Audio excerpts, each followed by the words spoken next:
مسئولان دادگاه ولایت سوخت در نشست خبری جنبستی سال 2023 گفتند که یک سودیه یا دادرس بلند مقام ولایت با جرم رشوه‌ستانی زندانی شده است. سخن از نصرالله صدرالدین زاده رئیس همکنون سابق دادگاه ناحیه جبار رسولوف می رود.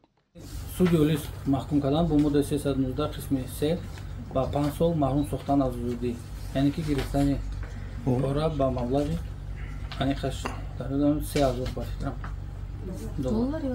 قبلا مسئولان آژانسی ضد فساد در ولایت سوخت خبر داده بودند که در سال 2023 این یکی از نمایانترین حالات رشوه‌ستانی یک منصبداری بلند مقام است که به گرفتن 23000 دلار گمانبر می شود. در تابستان سال گذشته با تصدیق رسمی این حالت پرونده به دادگاه عالی رفته بود. ولی همکنون مسئولان دادگاه ولایت میگویند درباره جزئیات پرونده معلومات ندارند.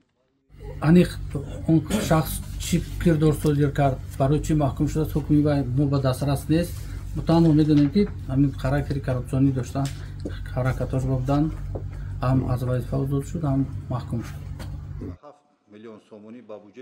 کارمندان آژانسی ضد فساد در ولایت سوخت پس از 3 ماه بازداشت رئیس دادگاه جبار رسولوف قضیه را رسما شرح داده گفته بودند که نصرالله صدرالدین زاده ماه می بر اساس شکایت 2 صاحبکار و در وقت گرفتن پاره دستگیر شده است.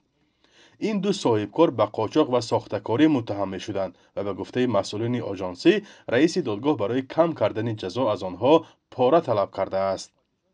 تا حال نزدیکان صدرالدین زاده در این باره چیزی نگفتند و نظر آنها به اتهام اعلان کرده مقامات معلوم نیست.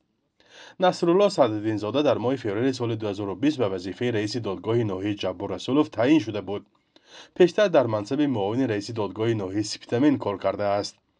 در فرمان برکناریش از 23 می او به کردار گناهکار شده است که شأن و اعتبار سودیه را پست میزند.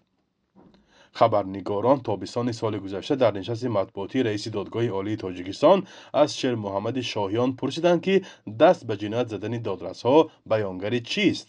من فکر میکنم که صادر کردن جنایت از جانب سودیه‌ها این حالت بسیار تشویش آور است.